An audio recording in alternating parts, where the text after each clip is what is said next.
civilizações do espaço que estão no planeta Terra.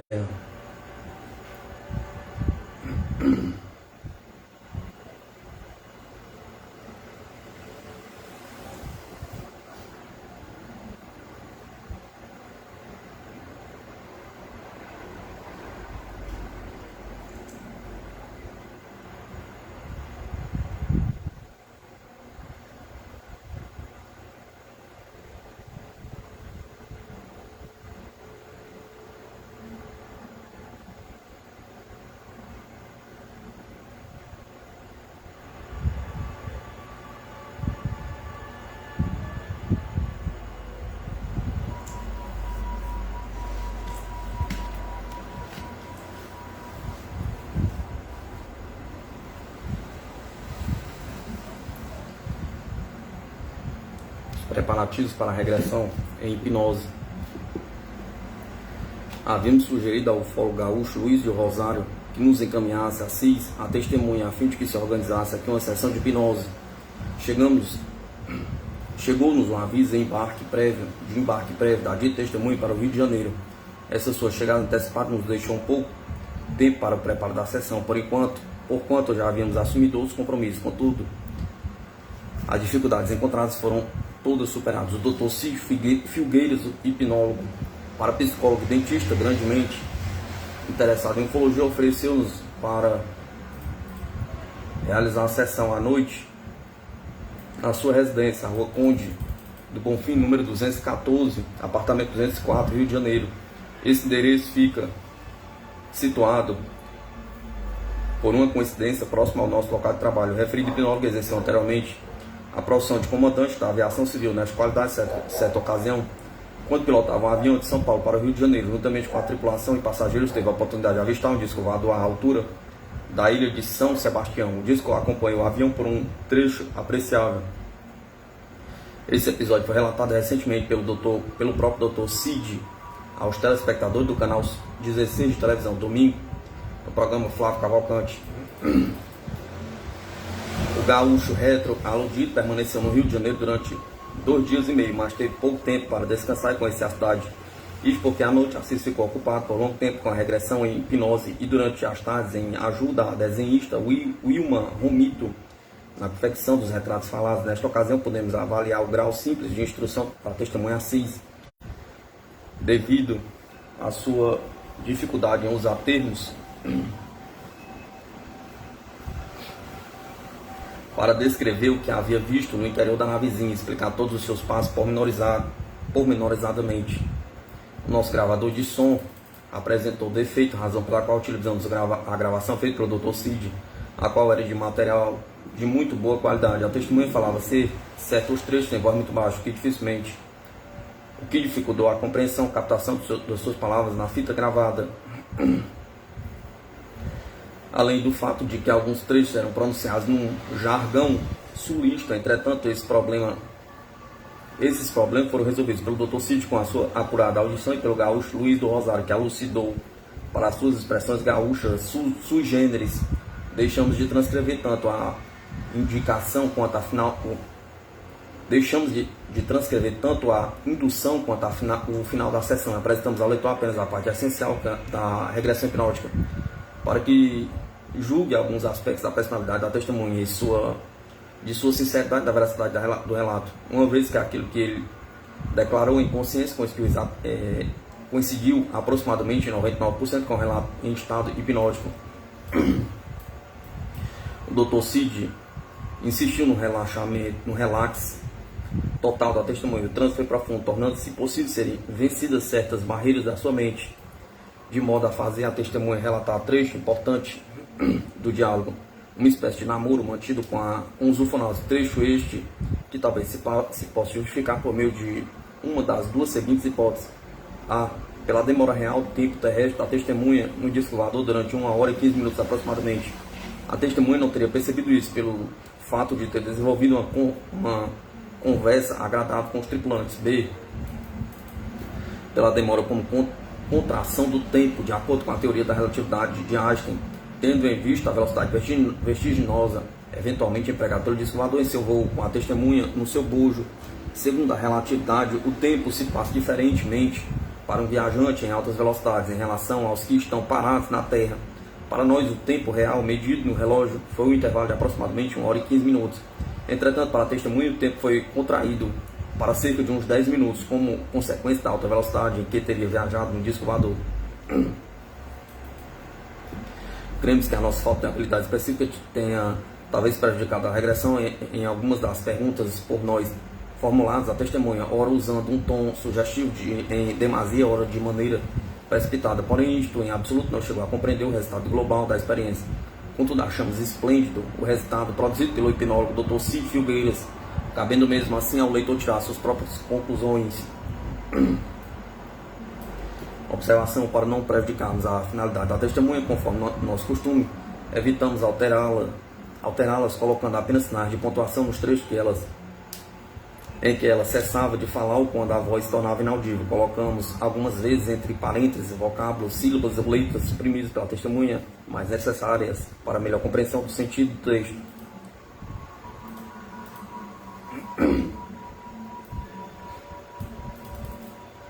A sessão de hipnose Assis. Mostrei aos colegas, disseram que não viram. Continuei perguntando para eles, eles continuaram dizendo que não viam. Quanto mais vi o objeto, mais ele ia se aproximando para o meu lado. Só vi quando aquele negócio pousou no chão. Quando cheguei à esquina, não pude mais pegar. Caminhar, incompreensível. Quando olhei de lado, pensei que a luz tivesse apagado. Acho que foi impressão minha. Naquela hora eu fiquei paralisado nas próximas 2 quadras e dali mais caminhei. Olhei para trás, não enxerguei ninguém, só vi ao lado, quando tinham 2 homens, estavam me agarrando no braço. Não sei se foi impressão minha, que os homens passaram comigo por cima do arame da cerca que corria ao lado da estrada, porque só vi que eles, não mais vi nada, só vi que quando aquele objeto já estava pousado à minha frente no campo, eu não sabia o que fazer quando eles perguntaram para mim se eu queria conhecer outros planetas. Aí, quando abriu a porta, eu fiquei com eles, os 2 homens, ali e dali entrei no disco voador. Dei 2 passos.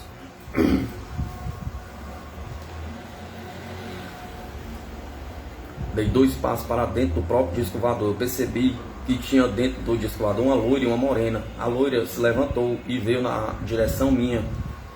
Eu dali olhei e vi que dentro daquele disco tinha 2 tipos de televisão. Uma como que estava fora do ar e outra apagada. E os homens ficaram do meu lado. Eu perguntava para eles cada vez com mais insistência para ver se eles me soltavam e eles nenhuma vez me diziam que iam me levar. E eles, por sua vez, me diziam que iam me levar. Eu fiquei completamente nervoso. A loura então me disse para que eu não ficasse nervoso, que não ia fazer nada comigo. Eu fiquei cada vez mais nervoso, não pude mais perguntar por que motivo queriam me levar. O próprio tripulante ao meu lado dizia: por que você não quer conhecer novos planetas? Perguntava. E eu então disse: eu não vou sem pedir. Não vou sem pedir. E pedi para ele em me deixar soltar. Por que você não quer ir? Disse ele. E eu cada vez mais pedi para não ir. Exigia de não ir. A loura disse: então não fique nervoso, porque ninguém vai fazer nada com você. Fui eu que então disse que tinha de ir embora. Minha mãe e os meus pais. Aí comecei cada vez mais a exigir para não ir com eles. E fiz invertida, até de chorar. E eles pediram para eu não ficar nervoso. Aí perguntaram se eu tinha irmão. Eu disse que sim. E dali, cada vez mais nervoso estava. Ficava mais nervoso. Não aguentava e comecei a pedir para eles me soltarem. Eu queria que eles me soltassem. Aí veio a morena e disse para a tripulante: peça ao terrestre para que ele volte. Vir junto com nós, que venha conhecer nosso planeta. Eu comecei a exigir mais e eu dizia que não queria ir com eles. Pedi para me soltar. Aí veio a loura para que eles fossem entrar em acordo entre eles para me soltar. Aí quando um deles fez uma pergunta para mim: por que você não quer ir junto por que você não quer ir junto com nós a conhecer nosso planeta? E eu pedi para não ir. Eu nada de querer ir, e foi aí que a loura então começou a pedir para eles. Sei que um deles se aproximou do outro e falou numa voz, numa língua que eu não entendi. Aí eles novamente vieram para ver se eu queria ir com eles. Eu disse que não podia, que tinha minha mãe. Novamente eu disse.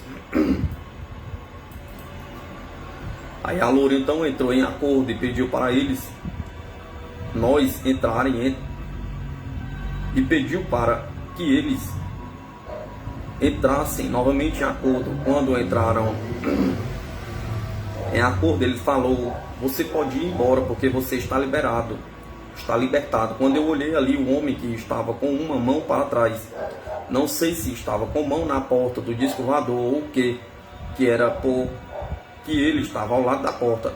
Aí ali eu então só vi quando a porta se desceu para o trajeto do chão. Daí me senti meio tonto, só senti depois. Então eu estava botando os meus pés nos degraus da própria escada. Quando eu olhei de novo, eu estava pisando já no chão. Agora eu já sentia que não estava mais pisando no lugar tão fofo como antes havia acontecido quando eu entrava no disco, acompanhado pelos 2 tripulantes. Observação: conforme a testemunha declarou, antes em estado consciente. Aí eu olhei para trás e vi quando eles fecharam a porta. Quando eu me virei de frente para o próprio disco, quando eles levantaram o disco, foi para um rumo onde levantava o sol, e daí se fez um chip sentido de velocidade instantânea. E se sumiu, e eu não fiz mais nada. Só vi quando eu estava tonto, não sei para que lado eu vou. Olhei no meu relógio, estava marcando 00:15. Assentei no chão para ver se estava ainda tonto. Quando passou a tontura, só vi quando já estava enxergando as luzes das casas e ruas. Observação: note-se aqui uma discordância. Em estado consciente, a testemunha declarou que não havia visto as luzes da rua no momento em que deixou o disco voador. E dali me dirigi para o lado do arame da cerca. Assim passei por debaixo do arame e me fui embora. Quando cheguei em casa, eu estava mesmo ainda tonto. Não sei se o que é que eles faziam se me deram alguma coisa para mim. Cheguei em casa sempre tonto e bebendo água toda a noite. Quando foi de manhã, minha mãe perguntou por que tanto eu levantava para beber água durante a noite. Eu contei o que tinha acontecido comigo. Minha mãe não quis acreditar. Ainda tinha vizinha que morava ao lado e que disse que foi tudo um sonho. E dali eu fui que disse: não foi sonho, eu vi naturalmente aquele objeto que tinha pousado no campo ali perto do próprio supermercado Bonou. E dali ainda ficou no brinquedo comigo. E não quis levar no brinquedo, quis levar a coisa a sério. Ainda fui na rádio pelotense no dia seguinte. Lá contei completamente tudo o que tinha acontecido, e mesmo assim ainda levaram o relato na troça comigo. Todos eles faziam troça de mim e eu não achava brinquedo nisso, porque aquilo foi uma coisa que tinha sido real comigo. Assim mesmo, o senhor Luiz do Rosário Real, Rua Marcílio Dias, 1566, Pelotas, Rio Grande do Sul, Brasil, entrou em contato comigo pelo telefone da rádio pelotense. Fui depois na casa dele, ali contei tudo o que tinha acontecido. Aí ele achou que aquilo tinha sido uma coisa fora do comum. Aí mandou chamar o radialista Tibiriça Freitas, da Rádio Universidade, e dali eu fiquei completamente à vontade, falando com ele na entrevista, que todo mundo da rádio achou seria que tinha de ser aquilo. E então outros conheciam como eu havia chegado a conhecia. Pergunta: aí Assis, posso fazer uma pergunta, Assis? Resposta: sim. Pergunta: você tem certeza que não foi tudo um sonho, não? Resposta: não. Pergunta: você nunca teve um sonho assim, não? Resposta: não. Pergunta: e em que língua falaram para você? Pergunta. Resposta: falaram a língua portuguesa. Pergunta: e quando falaram entre eles mesmos, o que você achou? Que língua era? Se você não entendeu quando falaram entre eles, ou você entendia? Observação. Reconhecemos a nossa falta de habilidade neste caso, por não termos esperado a resposta de Assis logo após a nossa primeira frase. A regressão ficou um pouco prejudicada em algumas situações desse tipo, que deveria ter sido evitado a todo custo. Resposta: não. Pergunta: e você poderia imitar a língua deles para nós? Pode imitar, assim igualzinho, pode imitar? Resposta: até eu não. Pergunta: não pode imitar? Resposta: não. Pergunta: pode imitar, você vai ter o poder de imitar, você vai falar a língua deles. Pense bem. Assis: inelegível. Pergunta: procure falar a língua deles. Resposta: não é possível, não consigo. Pergunta: combinaram uma coisa para você? Pergunta. Resposta: combinaram para outro encontro, daí uma semana vir me buscar e eu então esperei no outro combinado dia. Esperei uma semana, quando fez uma semana estava eu junto com o senhor Luiz do Rosário Real. Atravessei para o outro lado do arame da seca, parei no campo quando o senhor Luiz ficou numa distância naquela esquina da casa onde eu ia a caminho para a casa minha. Ele, seu Luiz, contou que viu um estranho objeto luminoso como um meteorito que passou muito rápido no céu sobre o campo, e eu estava acompanhado. E assim o objeto não quis descer, somente porque eles disseram que eu tinha de estar sozinho neste segundo encontro. Pergunta: falaram isso?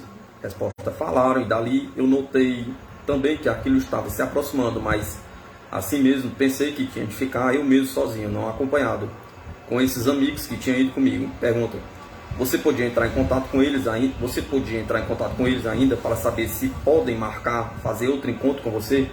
Resposta: eu gostaria de ver o disco outra vez.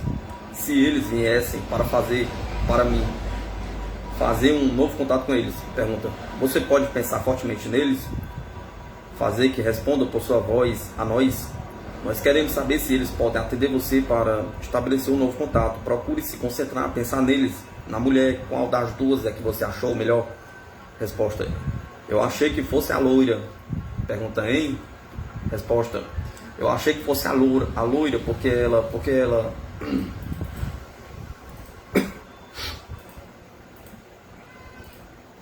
Pergunta: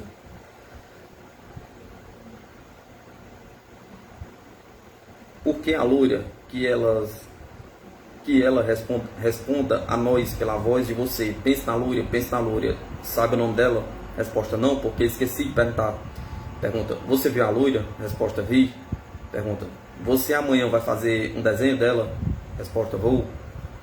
Depois você podia dizer como que ela é. Tinha seios bonitos?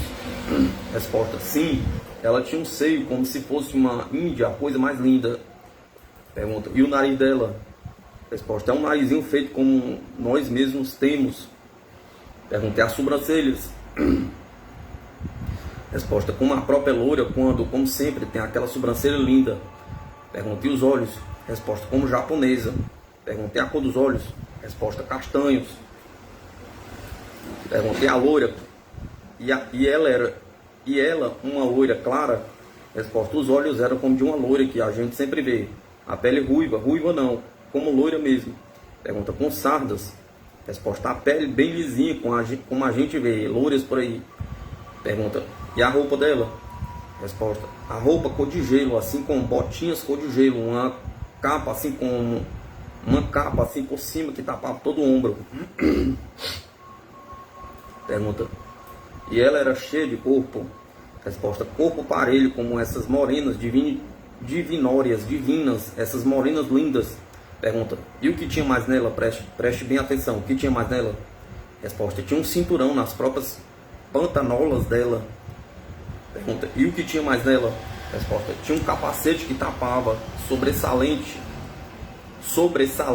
deixava ver os olhos dela, dava para enxergar que era loira, porque o cabelo que caía sobre o ombro, os homens não davam para a gente ver se tinha um cabelo comprido, só o capacete também. Vi duas anteninhas em cima. Pergunta: a loira também? Resposta: a loira também. Pergunta: a morena também? Resposta: tinha também capacete. Pergunta: os homens também? Resposta: os homens também. Pergunta: como eram as anteninhas? Anteninhas? Resposta: eram umas anteninhas com umas bolinhas em cima. Pergunta: e as mulheres? Resposta: as mulheres também. Os quatro tinham os mesmos capacetes. Pergunta: e as anteninhas também? Os dois homens e mulheres tinham anteninhas iguais? Resposta: exato. Pergunta: iguaizinhas? Resposta: iguaizinhas, iguaizinhas. Pergunta: as pontas das anteninhas também? Observação: foi repetida várias vezes a pergunta em relação às anteninhas. Isso porque neste aspecto há divergências entre os relatos da testemunha, inconsciência e sono hipnótico. Resposta: também todos. Pergunta: você sentiu alguma atração sexual pela loira ou pela morena? Observação: pergunta mal formulada, porquanto é sugestiva. Resposta: exato. Pergunta: por qual? Resposta: pela loira. Pergunta: mas você estando nervoso como você está, você sentiu, né? Mas você estando nervoso como você está, você sentiu esta atração sexual assim? Resposta: exato. Pergunta: tem certeza disso? Resposta: sim. Pergunta: teve desejo de ter relações com ela? Resposta: sim. Pergunta: mas por que só ela estava emitindo isso para você? Resposta: eu achava no meu pensamento. Pergunta: por que essa conversa que você teve não levou mais do que 10 minutos aproximadamente? Resposta: sim. Pergunta: não levou mais do que 10 minutos. Você disse que pela marcação do seu relógio ficou 1 hora e tanto no disco. Resposta: sim. Pergunta: como você explica isso, Assis? Resposta: eu não sei. Pergunta: você é um rapaz sincero? Que é? Explique isso. O tempo decorrido em excesso? Resposta: eu não sei por que motivo que ficou nesse horário. O tempo passou tão ligeiro e incompreensível. Nestas horas eu junto com eles nem nada. Eu fico pensando com a minha cabeça como foi que passaram tão ligeiras nessas horas. Pergunta: mas você tem agora o poder de se lembrar, tem poder excepcional para saber disso agora. Nesse sono hipnótico você sabe de tudo. O que foi? Resposta: pergunta do Dr. Cid: relaxe sua mente, aprofunde o seu sono, relaxe sua mente, você vai dormir profundamente, só a sua mente interior vai se lembrar. Preste atenção, você entrou no disco voador agora, viu todos os detalhes, você dormiu, você acordou, você viu, porque esse tempo todo dentro do disco voador? Pergunta: porque 1 hora e 15 aproximadamente, você pode falar, você pode se lembrar perfeitamente, porque o poder de sua mente você pode lembrar tudo, todos os detalhes, os mínimos detalhes. Pense, porque você ficou tanto tempo dentro do disco voador, pense, está cansado, lembre-se, cada vez mais pensando, relaxando, paz, gradativamente você está aí se lembrando, dentro do disco, vendo a loira, a morena, vendo tudo, você pode dizer, por que ficou tanto tempo no disco voador? Por quê? Resposta: eu disse que queria ir embora, eles não queriam dizer por que motivo que queriam me levar a outro lugar. Eu disse que tinha de ir embora. Não queria dizer por que motivo me queriam levar a outro lugar. A loura perguntou se eu era casado. Eu disse que era solteiro. Então ela me perguntou se eu tinha compromisso com alguém. Eu disse que não. Eu disse que o único compromisso que tinha era com o serviço. E aí ela foi que disse se eu gostaria de ir a viver com ela. Eu disse que sim, que era meio... 3 pontos. Se a minha mãe entrasse de acordo, ainda eu perguntei se uma delas era casada com um dos tripulantes. Aí foi que ela disse que não, que uma era chefe, mas a outra não era casada. Perguntei se aquele tripulante que estava na porta do objeto era um dos seus chefes dali. Ela foi e não disse nada. Perguntei novamente o mesmo em relação a outro que estava no meu lado, e ela foi e disse que não era chefe nem casado. Eu perguntei por que vocês não são casados. Eles foram 3 pontos. E que disseram que não, que ele era de outros que estavam distantes deles. Perguntei quantos quilômetros vocês estão distantes. Eles disseram que estavam a 138 milhões de quilômetros longe deles. E disse porque você não traz outro para eu conhecer também outros tripulantes que vocês têm? E eles disseram que não podiam porque tinham de ir a outro lugar. Aí eu fiz a pergunta para ele: por que tem que ir? Por que tinham de ir para outro lugar? Quando era o lugar que eles tinham, qual era o lugar que eles tinham de ir? Eles não quiseram dizer porque estavam com medo que eu fosse contar para os meus próprios companheiros e fazer entrevista com o pessoal das rádios, e daí ficaram com medo e não disseram. Eu fiquei até hoje tirando da cabeça porque motivo não me disseram eles, afinal não disseram mais nada. Pergunta: por que você disse que eram mais ou menos 11 horas quando foi levado para o disco? Resposta: porque eu olhei o relógio. Pergunta: e quando foi que verificou que era meia-noite 15? Foi quando você foi largado por eles ou quando chegou em casa? Resposta: quando eu fiquei largado por eles, eu me sentei no chão quando eles tinham ido embora. Pergunta: aí você olhou novamente o relógio? Resposta: olhei novamente o relógio. Pergunta: portanto, você praticamente ficou 1 hora e 15 minutos dentro do disco voador, certo? Resposta: certo. Pergunta: você teve uma sensação que o disco estava voando ou não? Resposta: não, ele ficou completamente no mesmo lugar, porque eu sentia como se fosse um tapete, como se eu estivesse pisando numa almofada. Pergunta: mas não quer dizer que não pudesse estar voando?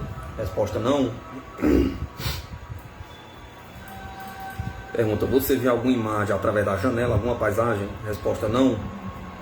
Você sentiu alguma sensação no estômago? Resposta: senti como se estivesse com vontade, um vômito, assim no... Pergunta: quando foi isso? Resposta: no mesmo dia em que eu estava no próprio disco voador. Pergunta: dentro do disco? Resposta: sim. Do início ao fim da estadia? Pergunta: foi quando a loura disse que eu estava libertado, aí eu vi que a porta se abriu. Pergunta: quanto tempo você acha que levaria se fosse ao planeta deles? Eles falaram isso com você? Resposta: não, não disseram nada. Pergunta: por que você não foi sozinho ao disco na segunda vez? Resposta: não fui porque estava acompanhado. Pergunta: pediram para você estar acompanhado? Resposta: não. Pediram o quê? Resposta: pediram que eu estivesse sozinho.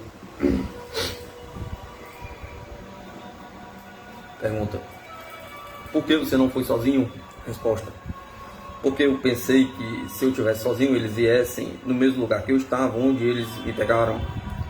Pergunta: você gostaria que eles o pegassem? Resposta: gostaria.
relato é antigo, eles pegaram e misturaram com outro relato.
Passar para o ano 84, Sociedade Brasileira de Estudos Discos Voadores.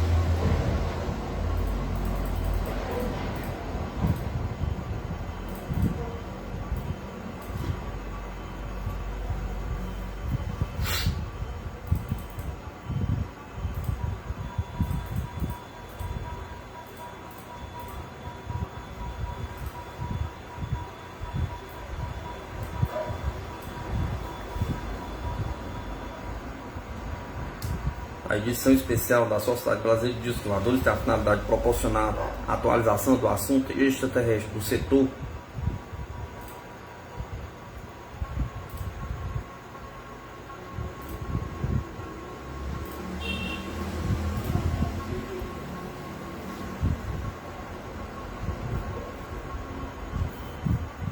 A edição especial da Sociedade Brasileira de Discos Voadores tem a finalidade de proporcionar a atualização do assunto extraterrestre ao setor ufológico brasileiro interessado. Para entender esta finalidade, foram selecionados 3 casos pesquisados de contatos mantidos entre o ufonauta extraterrestre e a pessoa terrestre. Esta última é chamada de testemunho de contato.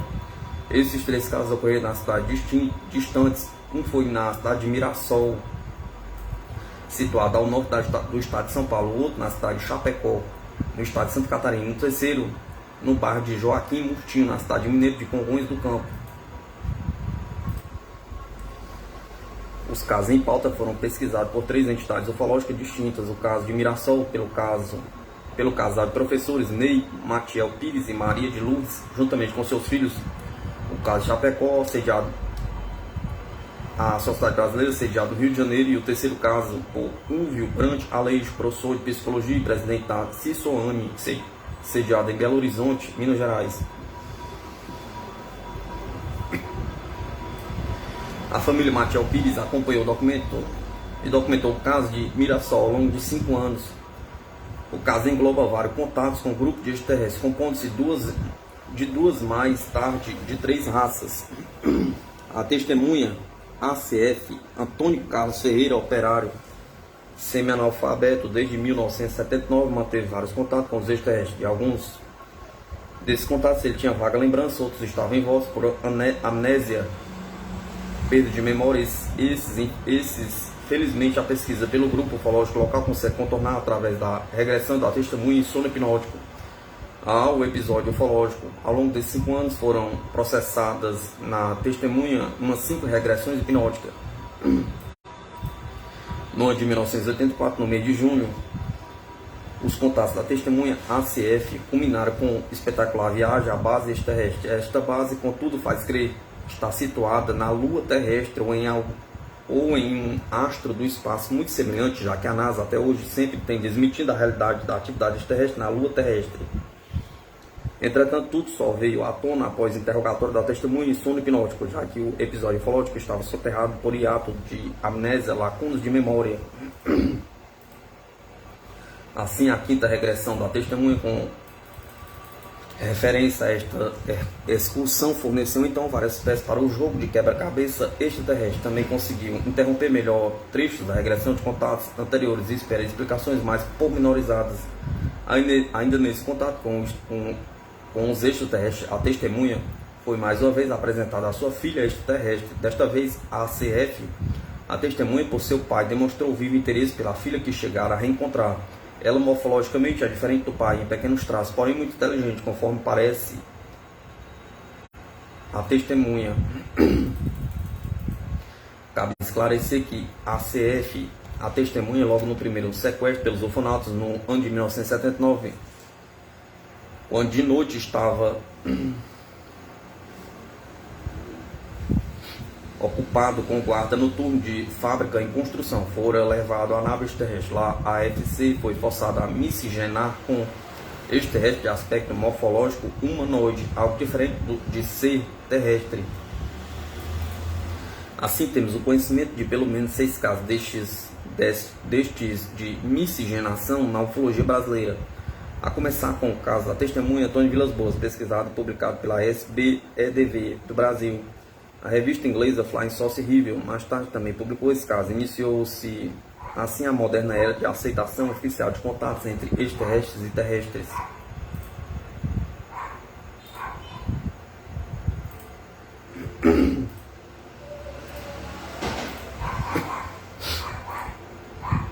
Atualmente, a maioria dos ufólogos já não nega mais esses casos. Hoje, constitui matéria pacífica o interesse dos forasteiros extraterrestres pelo Brasil, em geral, e por entrosamento genético em especial.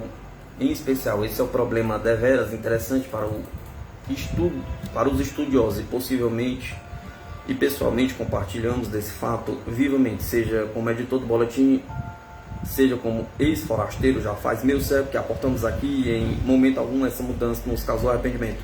Encontramos assim um país muito interessante, com raças tão diferenciadas, generosas e abertas. Também no terreno da ufologia temos tido esse acolhimento.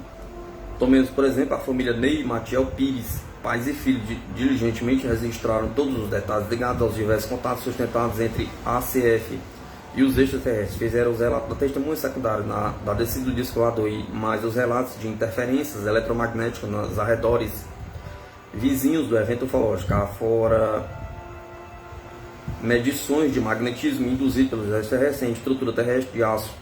Registraram também os sobrevoos de discos voadores em Mirassol e arredores.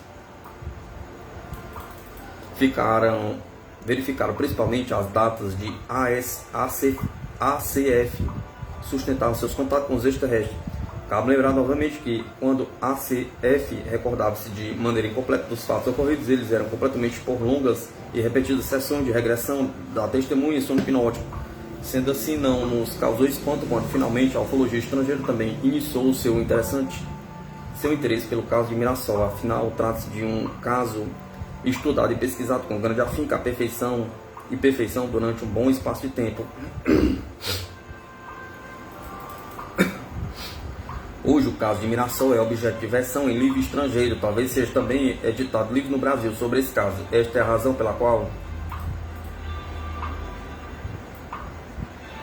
o presente artigo neste boletim de Ney Matiel Pires está sendo resguardado pelo copyright 1984.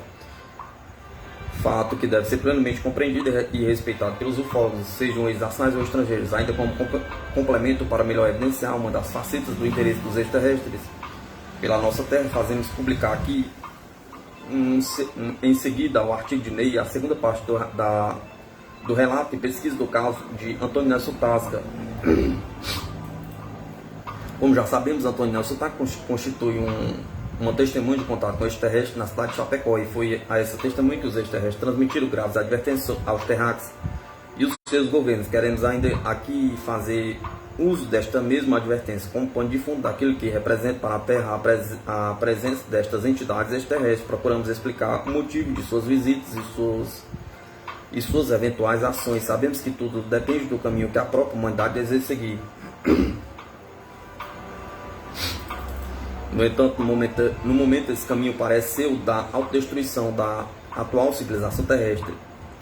E isto por nossa própria responsabilidade, eu culpo, e não dos extraterrestres. Em comentário final dessa edição, vamos abranger questões do tipo dessas retromencionadas e outras mais, como por exemplo, a divergência da opinião de vários pesquisadores sobre os ufonautas. Infelizmente, muitas dessas opiniões, em parte, estão influenciadas pela guerra fria psicológica entre os governos terrestres, sustentam há 30 longos anos contra os extraterrestres. Todavia, antes de nos aprofundarmos em tais questões, em capítulo anterior, transcrevemos outro, o terceiro episódio ufológico. Trata-se de um caso mineiro de contato com entidades extraterrestres, pesquisada pelo desprencioso Úvio Branto Aleixo.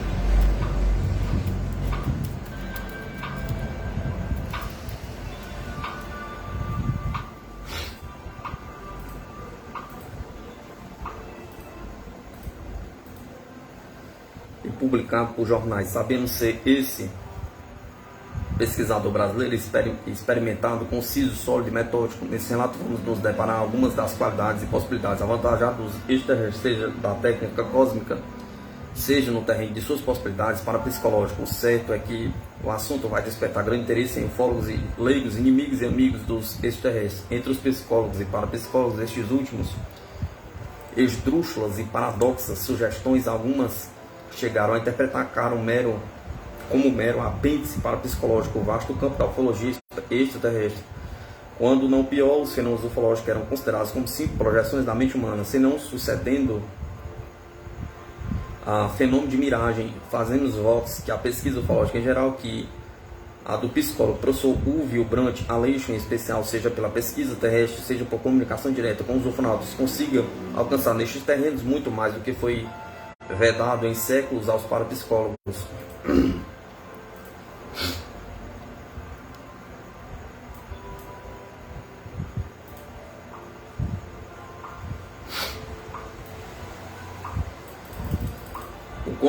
Sexto contato com ufonautas, de Antônio Carlos Ferreira. O pesquisador e autor Ney Matiel Pires aqui relembra em rápidas pinceladas alguns dos lances ufológicos acontecidos na cidade de Mirassol e seus arredores a partir de 1979. Portanto, no momento em seu quinto ano de observações e conclusões, que estão compiladas em um livro a ser editado brevemente nos Estados Unidos e quiçá no Brasil. Pedidos de transcrição total ou parcial do artigo devem ser dirigidos à Sociedade Brasileira de Estudadores. No caso, na manhã do dia 16 de junho de 1984, Jandira, mulher de Antônio Carlos, ao despertar por volta das 6 horas, verificou que seu marido não se encontrava na cama. Preocupada, procurou no pequeno quintal verificar que ali também não havia ninguém.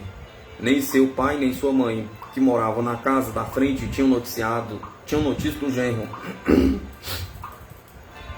Em meio a essa confusão, chega ao local o padrasto de Antônio Carlos, que todas as manhãs para lá se dirige a fim de recolher restos de alimentos para tratar para dar comida ao porco em seu quintal. Informada pelo marido, Dona Guaraci Dita ligou para mim com visível preocupação, narrou-me o ocorrido. A fim de acalmá-la, brinquei dizendo que ninguém teria interesse em raptar um negrinho feio daquele, que talvez por falta de sono estivesse dando uma volta pelos arredores.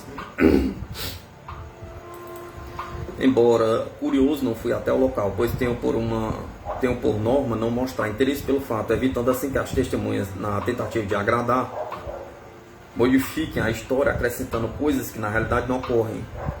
Não ocorreram. Esperei como de hábito que, se algo realmente houvesse ocorrido, o moço, assim que pudesse, viria contar-me. No sábado 21 de julho, por volta das 16 horas, Antônio apareceu com a mesma simplicidade de sempre. Contou-me que lhe ocorreu na noite de 15 para 16 de julho. Segundo ele, por volta de 1h30 da manhã, levantou-se para ir ao banheiro, fossa negra situada fora e ao lado da casa, quando sentiu-se envolvido por uma luz verde que o puxou para cima. Além disso, a única coisa de que se recorda foi de ter acordado aproximadamente às 8 horas da manhã, ao lado de fora e atrás da casa, em uma estreita faixa de terra com vegetação rasteira e utilizado por seu sogro como cocheira. Em seu braço esquerdo notava-se ainda sinal de picada de agulha na veia. Na região do deltoide tríceps haviam duas estranhas marcas, a primeira idêntica à que havia feito anteriormente em seu peitoral esquerdo, em círculo como uma cruz escrita, com aproximadamente 4 centímetros de ângulo. Situava-se a parte posterior do deltoide, a segunda localizada ao lado, para trás e um pouco abaixo. Tríceps delineava como um perfeito triângulo isósceles de aproximadamente 3,5 centímetros de base. Convém recordar que o círculo com a cruz inserida em um emblema usado pelos seres que os sequestraram anteriormente, os verdes e os de cor de chocolate.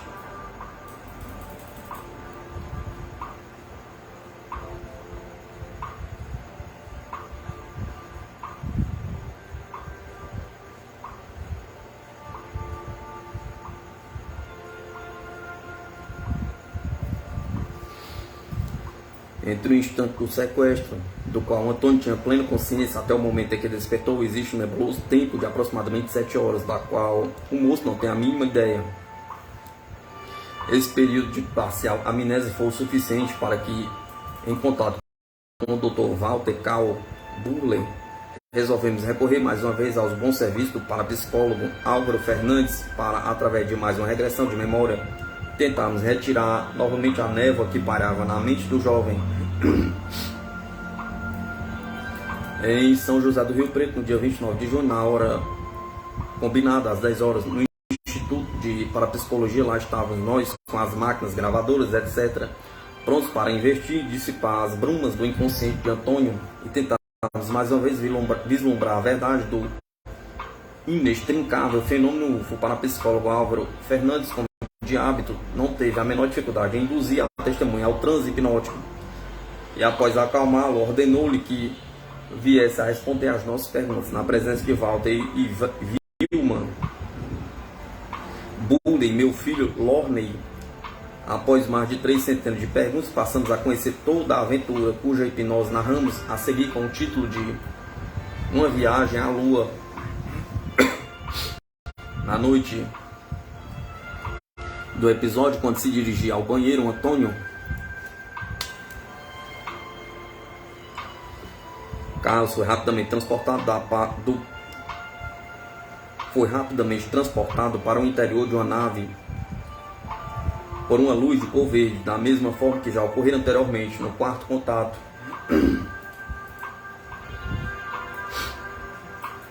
No seu primeiro encontro com a nave, diz Antônio, se esta grande e esférica como um polo de capotão. Conforme outras oportunidades, lá reencontrou os seres de pele cor de chocolate e cabelos vermelhos, chamados por ele de morenos. Seus trajes eram os mesmos das vezes anteriores, usando ainda o já conhecido emblema, uma cruz cercada por um círculo. A seguir, repetiu-se a costumeira rotina. Através do aparelho já comum para ele, colocado em seu braço esquerdo, foram retiradas amostras de sangue. A partir desse momento, e pela primeira vez, Antônio Carlos cita a presença de outros seres na nave, que diferiam completamente dos tão familiares verdes e os morenos. Esses eram seres de pele bem clara, com traços fisionômicos idênticos aos nossos, cabelos compridos e louros, olhos grandes e azuis, com uma estatura acima de 1,75 m, trajavam uma espécie de macacão branco, sem emblema, que se espreitavam no nível do pescoço, dos punhos e do tornozelo. Tanto a gola como os punhos e o estreitamento dos tornozelos eram de cor azul, sendo que na cintura portavam um largo cinturão de cor verde. Antônio, após vestido da nova roupa espacial, foi levado para conhecer a nave, que, de acordo com suas informações, era redonda, não diferindo muito das anteriores quanto ao sistema operacional. Finalmente, a nave pousou em um lugar onde, ao que tudo indica, seria sua base de operações. A primeira coisa que Antônio viu foi uma série de abrigos semelhantes a fornos, sendo que nesse lugar fazia bem mais calor do que aqui em nossa região, cidade de Mirassol, norte paulista. Em um céu muito escuro, o jovem observou um astro luminoso que ele disse parecido com o Sol. só que mais avermelhado. Não, no chão havia uma areia branca e muito fina, que segundo a expressão da testemunha era branquinha como açúcar. Em um dos sítios observou uma grande quantidade de robôs, seus conhecidos desde o primeiro contato, em 1979, amontoados ali como se fosse um depósito deles. Nos compartimentos colocaram uma espécie de divã e novamente coletaram seu sangue. Tendo descansado, foi levado para caminhar um pouco, acompanhado por 3 seres, um de cada tipo, moreno, verde e branco, caminhando pela areia fina e branca. Quis perguntar um punhado, contudo não lhe permitiram tal ato. Durante esse passeio via por toda parte grandes montanhas com picos em forma de agulha, além de inúmeras crateras de variados tamanhos, onde se via também uma espécie de neblina seca e cinzenta. Finalmente, ao que tudo indica, considerando o parco vocabulário de AC, este foi levado a descer por meio de uma estreita estrada entalhada na rocha viva até o interior de uma imensa cratera que teria sido adaptada para servir como espaço-porto. Em seu interior, o rapaz observou grande quantidade de naves com as mais variadas formas, algumas esféricas, cujo tamanho Antônio compara de uma casa de 9 cômodos. AC trabalha como servente de pedreiro, daí sua comparação. Viu também naves tipo forno, apoiadas em tripés, semelhante às que transportou durante o sequestro de 1979. Pela primeira vez, ao lado e dentro das naves, Antônio observou um bom número de seres louros, verdes e morenos, trabalhando em conjunto, uma fraternidade cósmica. Por toda parte onde era levado, o cenário era sempre o mesmo: montanhas com picos agudos, céu bem escuro, tendo no zênite um astro luminoso que assemelhava-se bastante ao nosso Sol. Terminado o passeio, Antônio foi novamente conduzido ao interior da nave, levado para outro local, onde o cenário modificou-se um pouco, sendo acompanhado apenas pelos seres de tipo alto e louro. Ao chegar, observou ainda montanhas e crateras, e bem no horizonte uma grande bola azul, que ao que tudo indica poderia ser a Terra, e embora estivesse de traje e capacete, o lugar pareceu-lhe bem mais frio do que o primeiro. Ali, embora não formalmente, Antônio travou conhecimento com seres que descreve como semelhantes aos nossos macacos, com grandes pés e o corpo revestido de pelos, braços grandes e peludos, mãos grandes também recobertas por pelos, a cabeça também peluda e os traços fisionômicos idênticos aos dos macacos. Ainda de acordo com a testemunha, os novos seres não usavam trajes nem capacetes respiratórios, falando uma língua desconhecida para Antônio. Em seguida, o visitante foi conduzido para um terceiro lugar, ainda mais frio que o último. Saiu da nave flutuando, acompanhado por 2 seres do tipo alto e louro. No sítio onde agora se encontrava só havia montanhas. Foi levado até uma rocha onde viu uma série de inscrições e também algo semelhante a números, mas diferente dos nossos, de cor vermelha.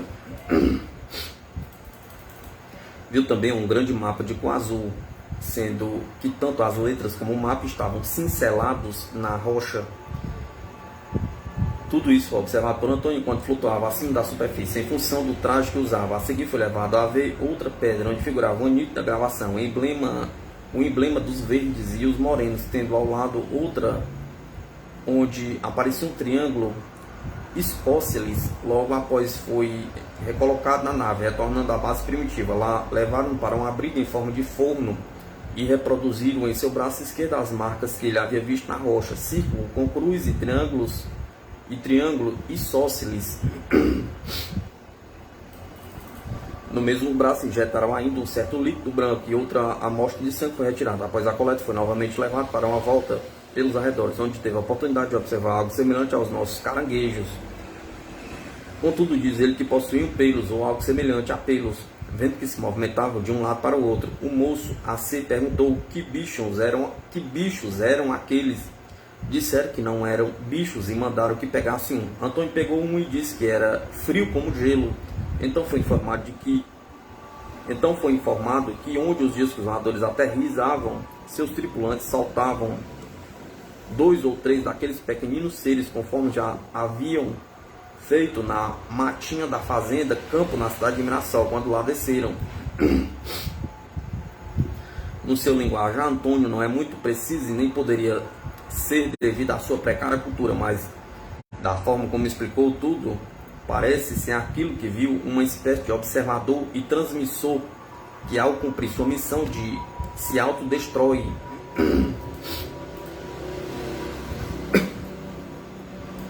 Finalmente, Antônio foi mais uma vez reconduzido à nave e trazido de volta a Mirassol, sendo devolvido pela mesma luz que o levou, com a promessa de, no futuro, ser mais uma vez levado pelos seres. Só que agora a promessa foi feita pelos ufonautas altos e loiros, aparentemente os que comandam a fraternidade cósmica sediada na Lua. Análise geral dos fatos ocorridos. Se observarmos minuciosamente o caso da série de contatos de Antônio Carlos com ufonautas ocorridos em Mirassol desde o início de junho de 1979 até a presente data, junho de 1984, verificamos uma série de fatores positivos que atestam a favor da veracidade desses episódios. 1. Antônio Carlos é introvertido e analfabeto, sabendo apenas assinar seu nome por ter frequentado um movimento brasileiro de alfabetização, Mobral. Até a data em que se deu o primeiro sequestro, não dava atenção ao fenômeno ufológico, não tendo, portanto, conhecimento algum a respeito do propalado assunto. Como então poderia, em plena ignorância, inventar uma história tão rica em detalhes e dentro dos padrões de estudo ufológico? Pergunta. 2. As vigas de aço que se encontravam próximas ao local da descida, a primeira dos ufonautas apresentaram elevado teor magnético, fato que não sucedeu nas demais, que foram adquiridas após o incidente ufológico. Indagamos se um analfabeto como Antônio Carlos possuiria capacidade de conhecimento de física que lhe possibilitassem magnetizar grandes quantidades de vigas de aço apenas para reforçar uma mentira que não lhe traria proveito algum. 3. Nos 3 meses seguintes ao primeiro encontro de Antônio Carlos com ufonautas, junho, agosto e setembro de 1979, verificou-se uma série de avistamentos de discos voadores na cidade de Mirassol e em toda a região. Teria uma pessoa introvertida, tímida, condições de criar uma histeria coletiva a fim de tornar real a sua louca fantasia? Pergunta. Ou poderia Antônio Carlos antecipar a teoria apresentada posteriormente por Fábio Zarpa e Bettina Allen sobre o relacionamento entre o contato ufológico e o biorritmo do indivíduo, calculando assim uma data que fosse condizente com a teoria? Pergunta. 4. No segundo sequestro de Antônio Carlos, ocorrido na madrugada de 7 de agosto de 1982, teria tido esse conhecimento antecipado que na noite do dia 6, discos voadores foram avistados percorrendo todo o sul do país, além de várias cidades paulistas, incluindo Mirassol? Pergunta. 5. Na noite de 30 para 31 de dezembro, teria ele, Antônio Carlos, queimado sua melhor camisa, entre as poucas que possui, somente para reforçar uma história que só transtornos lhe causou? Pergunta. 6. Com respeito ao mais recente sequestro ocorrido em 15 de junho de 1984, teria ele, Antônio Carlos, condições de, sob hipnose, descrever um quadro tão perfeito que, de início, a mim, Ney Matiel Pires, possibilitou como amador de astronomia identificar como sendo o cenário da Lua? Pergunta. E anotar ainda que em determinado local via no horizonte uma bola azul. A Terra? Pergunta. Como astrônomo amador, observo que, embora na noite do dia 15 a Lua estivesse apenas a 30 graus do plenúlio e visto de lá da Lua do hemisfério iluminado da Terra, só seria visível uma estreita faixa em crescente. Pode-se considerar que Antônio Carlos talvez só tenha empregado a palavra bola por falta de outra, em seu limitado vocabulário. E para finalizar, podemos informar que, examinando as datas do sequestro 79, 80, 82 e 84, notamos que elas parecem ter uma certa sequência lógica. O espaço empreendido entre os diversos sequestros obedece a um ciclo de 18 meses entre uma sequência de ocorrência e outra, há exatamente 1 ano e meio de intervalo. Em dezembro de 1980, Antônio informa que houve a aparição de seres na matinha próxima à fábrica de móveis Monte Carlo, onde trabalhava naquela época. Verificamos também que desde o primeiro até o último, todos ocorreram de junho a dezembro, com a Terra sempre de um mesmo lado em relação ao Sol e no espaço de tempo de 1 ano e meio entre os aparecimentos. Convém recordar que justamente de junho até dezembro, as órbitas da Terra e de Marte encontram-se em sua maior aproximação devido à grande excentricidade da órbita marciana. É oportuno ressaltar que estamos falando da proximidade de órbitas e não de oposição de Marte em relação à Terra, cujo ciclo de ocorrência é bem maior.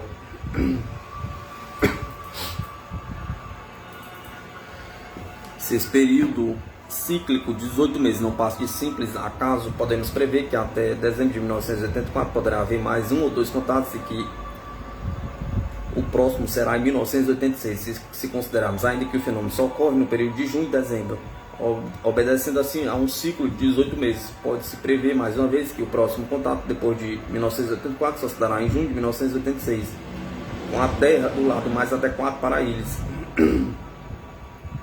Se considerarmos o exposto como sendo um fato, podemos, embora sem argumentos suficientes, falar o seguinte: os extraterrestres em questão chegam ao nosso planeta no solstício de junho, fixam base na Lua e lá permanecem até o solstício de dezembro, quando então regressam ao seu planeta de origem para só retornar 18 meses depois, com a Terra outra vez em posição ideal. Contudo, estas observações são ainda especulações baseadas apenas em poucos e prematuros fatos, os quais só o tempo poderá informar se são uma realidade ou mera coincidência de datas. Só nos resta aguardar.